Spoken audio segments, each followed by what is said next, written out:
Good afternoon, everyone, and welcome back. I'm your friendly neighborhood PM, back again for another week of your top 3 points. Now, I'm not going to be here next week. I'll be out of town on Friday, so no video next week, but we're going to leave you with some key points for this week that'll get you better prepared. So, without further ado, let's get started. And at point number 3 was the House of Mouse, aka Disney, releasing earnings early this week. Now, Disney did see a pop after they released these earnings, and now that was primarily driven by cost-saving initiatives, including cutting streaming costs, while also issuing guidance that they were going to be upping their streaming prices by about 27%. This will continue to kind of help push forward revenue and focus more on profitability. So they have been down pretty heavily this past year, but maybe be turning the corner here going forward.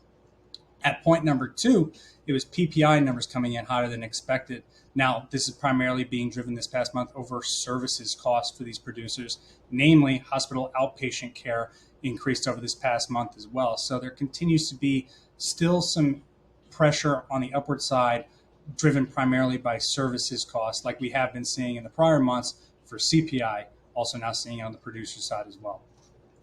And now finally, your top point of the week, as always, when it comes about this time of the month, it is CPI data that came out. Now, CPI data was relatively muted this past month. We saw the smallest core increases month over month in the past 2 years, as it only increased 0.2%, same thing as the prior month. Now, this does kind of give the Fed a little bit more leeway as to being able to pause at their upcoming meeting as they continue to see price moderation in the marketplace. But expect them to continue to speak relatively hawkishly. That way they don't unanchor inflationary expectations. Now, that pretty much does it for your top 3 points of this week.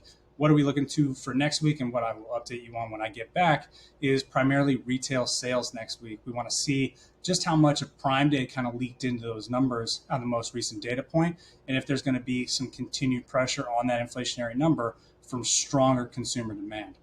But otherwise, that pretty much does it for this week's video. If you have additional questions, dive into the weekend review or reach out to your financial advisor. Either way, make sure you have a great weekend, and we'll see you the next time that I'm back on. Thanks again. Bye.